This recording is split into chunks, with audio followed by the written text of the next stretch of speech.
भारत हा लोकशाही प्रधान देश आहे. भारताची प्रत्येक जे सिस्टम आहे, हे सिस्टम एका सिस्टमनुसार, एका नियमानुसार ते कार्य करत असते. आणि द्विदलीय संसद प्रणाली असल्यामुळं या ठिकाणी सर्वोच्च अधिकार हे कायदा बदलण्याचे, कायदा दुरुस्ती करण्याचे संसदेला आहेतच. पण जे एक सगळ्या गोष्टी सुरळीत चालाव्या यासाठी कायदा, संविधान, आपली न्यायव्यवस्था आहे. म्हणजे प्रत्येक नागरिक असेल, प्रत्येक समाजामधील घटक आता भारतामध्ये विविध जाती, धर्म सध्या एकत्र नांदतात. मग अशा वेळेस सर्व आपापले मतं, आपापला धर्म, आपल्या सर्व गोष्टी असतील, ह्या कशा मांडायच्या, कसं वागायच्या यासाठी काही नियम आहेत, काही अटी आहेत, काही कायदे आहेत. याच्या माध्यमातून आपलं हे सगळं काही व्यवस्थित चाललेलं आहे. जर हा कायदाच नसेल, जर कायद्यावरती जर आपण प्रश्नचिन्ह उभे करू लागलो, तर ही जी सिस्टम आहे, ते योग्य चालेल का? या ठिकाणी हा एक मोठा प्रश्न आहे. आणि त्यामुळं आपण चॅलेंज हे आपल्या अ, कायद्याला करू शकतो. पण आपण चॅलेंज ह्या व्यवस्थेला करू शकत नाही. व्यवस्थेला चॅलेंज करणं म्हणजे आपल्याला ती व्यवस्था मान्यच नाही. आपण ती व्यवस्था मान्य करत नाही किंवा ती आपल्याला फसवी आणि फेक वाटते, चुकीची वाटते. याचा असा अर्थ होतो.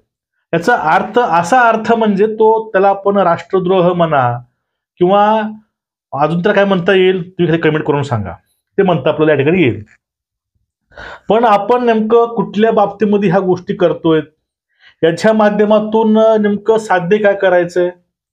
याच्या माध्यमातून जे राष्ट्रीय एकात्मता आहे, एक राष्ट्रीय एक समन्वय असतो लोकांमधला, तो समन्वय खराब तर होणार नाही ना, ह्या सर्व गोष्टींचा विचार करावा लागतो. म्हणूनच हे सिस्टमनुसार हे सरकार आणि हे देश हा चालतोय ते लोकशाहीच्या आधारावरती, लोकशाहीच्या नीतिमूल्यावरती आणि त्यांच्या प्रिन्सिपलवरती. पण आता बघा, ह्या विधानसभेच्या निवडणुकीनंतर एक अभूतपूर्व यश हे महायुतीला मिळालंय. याची चर्चा ही पूर्ण जगात होते. भारतामध्ये तर नाही, जगात होते चर्चा पूर्ण, की एवढा अभूतपूर्व निकाल, त्या निकालामुळं विरोधी पक्षाला त्यांचा नेता सुद्धा ठरवता येत नाही, अशी त्यांची अवस्था या निकालातून समोर आली. आणि ना भूतो ना भविष्यती आतापर्यंत असा निकाल कुठेही लागला नसेल किंवा लागला नसावा. आणि यामध्ये आश्चर्याची गोष्ट आहे ते म्हणजे जो बहुमताचा आकडा होता, तो आकडा क्रॅश केलेला आहे. याच्या माध्यमातून महाविकास आघाडीला ह्या गोष्टी कळाल्या पाहिजे, की आपल्याला एवढी बेकार आपली हार का झाली, कारण काय आहेत, कुठं आपण चुकलोय, कुठं आपण काय काड्या केल्यात, कुठं आपण पहिलं कामं नाही केले, त्यामुळे हे सरकार आलं. आणि आता त्यांनी असं काय केलंय, की त्यामुळे हे परत एवढ्या जोमानं आणि ते परत एवढ्या फरकानं निवडून आलं. याचं यांना चिंतन करायला पाहिजे होतं. पण या ठिकाणी चिंतन करणं सोडून द्या, यांना हा पराभव सुद्धा पचत नाही. पराभव पचवून परत नवीन कार्याला सुरुवात करावी लागते. आपल्यामधील कमी काय आहेत आणि पुढल्यामध्ये नेमकं त्यांनी जनतेला हमी कुठली दिली आहे यावरती काम करून ते विषय मनामध्ये ठेवून त्यावरती काम करावं लागतं. कारण जेणेकरून पुढच्या वेळेस किंवा सिमिलर निवडणुकीला आपल्याला त्याचा फायदा होऊ शकतो, याकडे लक्ष पाहिजे. पण या ठिकाणी झालं काय, लोकसभेच्या अभूतपूर्व यश त्यांना मिळालं आघाडीला आणि त्यावेळेस त्यांना जे इलेक्शन प्रक्रिया आहे ते चांगली वाटली आणि ती लोकशाही वाचवणारे वाटले. त्यावेळेस त्यांना असंही वाटलं, जे चंद्रचूड साहेब आपले सरन्यायाधीश आहेत ते सध्या हारले, न्यायव्यवस्था जिंकली, त्यांना असं वाटायला लागलं. जनतेनं न्याय दिला, त्यांना असं वाटायला लागलं होतं. पण त्यानंतर ह्या 5 ते 6 महिन्यामध्ये ते पूर्ण या यशाला हरवळून गेले आणि त्यानंतर जे इम्प्लिमेंट त्यावरती महायुतीने केली आहे ते देखण्याजोगं आहे आणि ते सगळं काही गेम चेंजर आहे. यांची लढाईची पद्धती असेल, यांच्या कुठले एक नवीन नवीन निर्णय असतील, लोककल्याणकारी योजना असतील, त्यामध्ये लाडकी बहीण सगळ्यात फेमस योजना असेल किंवा ज्या गोष्टीला हवा पाणी त्यांनी घातलं ते थोडीच तोड महाविकास आघाडीला होतं. आणि ज्यावेळेस त्या ठिकाणी साजद नोमानीनं जो फतवा काढला त्याच्या अनुषंगाने तर खूप मोठा असा इफेक्ट या निवडणुकीवर झालेला आहे. आणि तो इफेक्ट म्हणजे आता तो त्यांचा जाहीरनामा हा स्वीकारला महाआघाडीनं. त्या जाहीरनाम्याचा एवढा इफेक्ट झाला की एक है तो शेफ है ही भावना लोकांच्या दारापर्यंत आणि त्याच्या मनापर्यंत ही ॲक्युरेट त्या ठिकाणी पोहोचली गेली.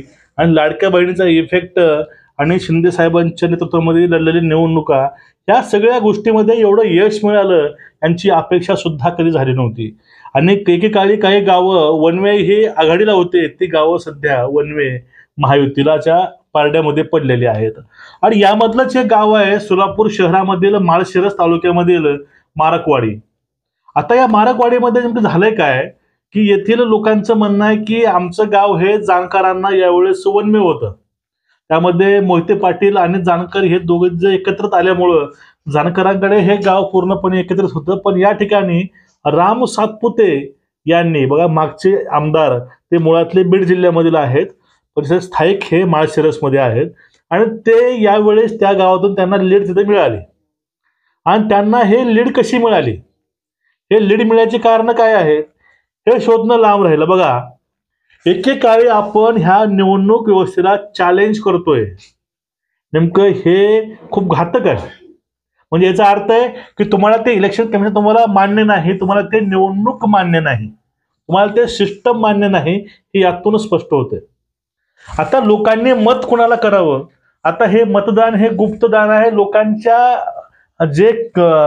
जे लोकशाही म्हणतो आपण त्यावर तुम्ही गदा आणताय का?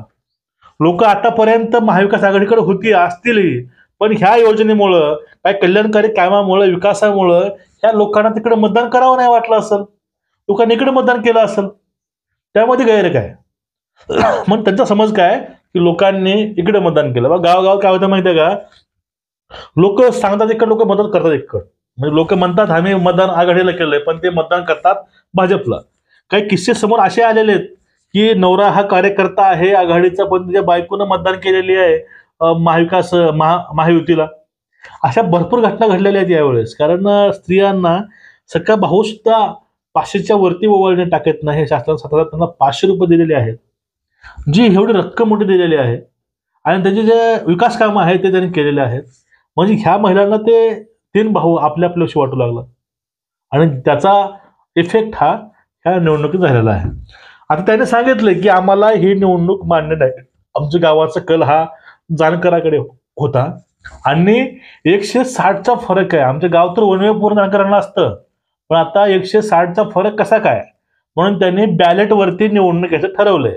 बॅलेट कुठलं निवडणूक आयोगाचं नाही, कुठल्या प्रशासकीय लोकांचं हे इलेक्शन प्रक्रिया नाही. याला तर प्रशासनानं सांगितलंय तुम्ही असं काय करू नका, कारण हे लोकशाहीला विघातक आहे.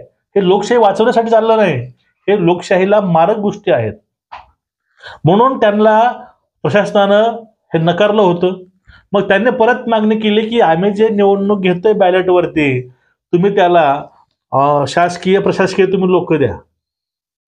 आता मला हा नियम कुठला आहे मला कळत नाही की प्रत्येक गावागावात जर गावच निवडणूक घ्यायला लागत असेल तर या ठिकाणी जे इलेक्शन कमिशनची गरज काय, हे जे शासकीय जे संस्था आहेत याची गरज काय त्या ठिकाणी.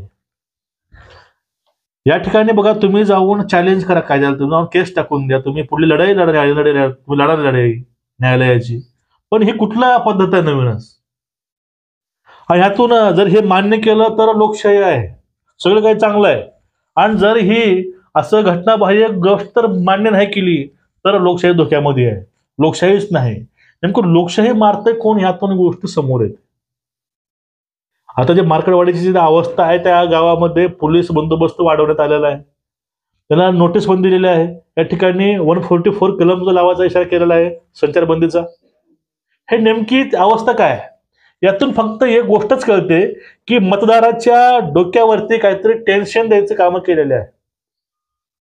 त्या गावामधील नागरिकांना बघा प्रत्येक सांगितले मी, प्रत्येक माणूस आपले मत ही स्पष्ट सांगू शकत नाही, त्यांना लोकांमध्ये राहावं लागतं. आणि निवडणूक मोठ्या पदासाठी होते, आमदारकीसाठी होते, पण या ठिकाणी गावागावामध्ये वैमनस्य तयार होतं, गावागावामध्ये दुश्मनी तयार होते. त्यामुळं लोक सांगत नाहीत बाहेर उघड. बाहेर लोक हेच म्हणतात आम्ही केलंय, पण आतून त्यांनी केलंय काय ते कोणी कोणाला सांगत नाही. मग आता ह्यांना जी बॅलेटवर निवडणूक यायची आहे, इलेक्शन मारेकवाडीचं, हे जे येणारे इलेक्शन नेमकं दाखवणार आहे काय? यातून नेमकं साध्य काय होणार आहे? यातून काय दाखवायचा नेमका प्रयत्न होतोय? म्हणजे इथून पुढून लोकांनी ज्या ठिकाणी जास्त मतं ज्यांना आले त्यावरती ऍक्शन घेऊन परत गावामध्ये निवडणूक घ्यायची काय बॅलेटवरती प्रत्येक गावानं? मग ह्या ठिकाणी विषय असा येतो, ज्या ठिकाणी महाविकास आघाडीला जास्त मतं आहेत त्या ठिकाणचे तुम्ही काय घेत नाही निवडणुका? फक्त विरोधाला विरोधच पाहिजे का? असे खूप काही प्रश्न आहेत. बघूया आज काय होतंय मार्कवाडीमध्ये नेमकं.